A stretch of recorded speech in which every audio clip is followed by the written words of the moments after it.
জয়গুরু। আজ পড়ছি সত্যানুসরণ থেকে অদৃষ্ট। অদৃষ্ট এই অংশটুকু সত্যানুসরণের সবচেয়ে প্রিয় একটি অংশ আমার।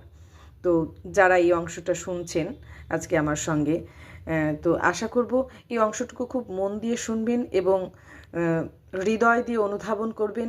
ঠাকুরের এই বাণীগুলো আমাদের চলার পথে যে কতটা পাথেয়, তা এই অংশটুকু শেষ পর্যন্ত শুনলেই আপনারা বুঝতে পারবেন। শুরু করছি। অদৃষ্ট। তোমার দর্শনের জ্ঞানের পাল্লা যতটুকু, অদৃষ্ট ঠিক তারই আগে। দেখতে পাচ্ছ না, জানতে পারছ না, তাই অদৃষ্ট। তোমার শয়তান অহংকারী আহাম্মক আমিটাকে বের করে দাও। পরমপিতার ইচ্ছায় তুমি চলো। অদৃষ্ট কিছুই করতে পারবে না। পরমপিতার ইচ্ছাই অদৃষ্ট। তোমার তোমার সব অবস্থাতেই তার মঙ্গল ইচ্ছা বুঝে সেই দিকেই বাস্তবভাবে চলতে থাকো। দেখবে কাতর হবে না, বরং কত সফলতা আসবে, দুঃখেও আনন্দ পাবে।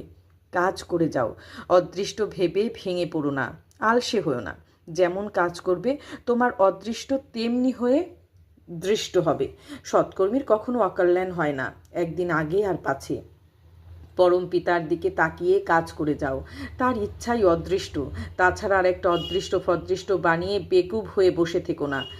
অনেক লোক অদৃষ্টে নেই বলে হাল ছেড়ে দিয়েই বসে থাকে, অথচ নির্ভরতাও নেই।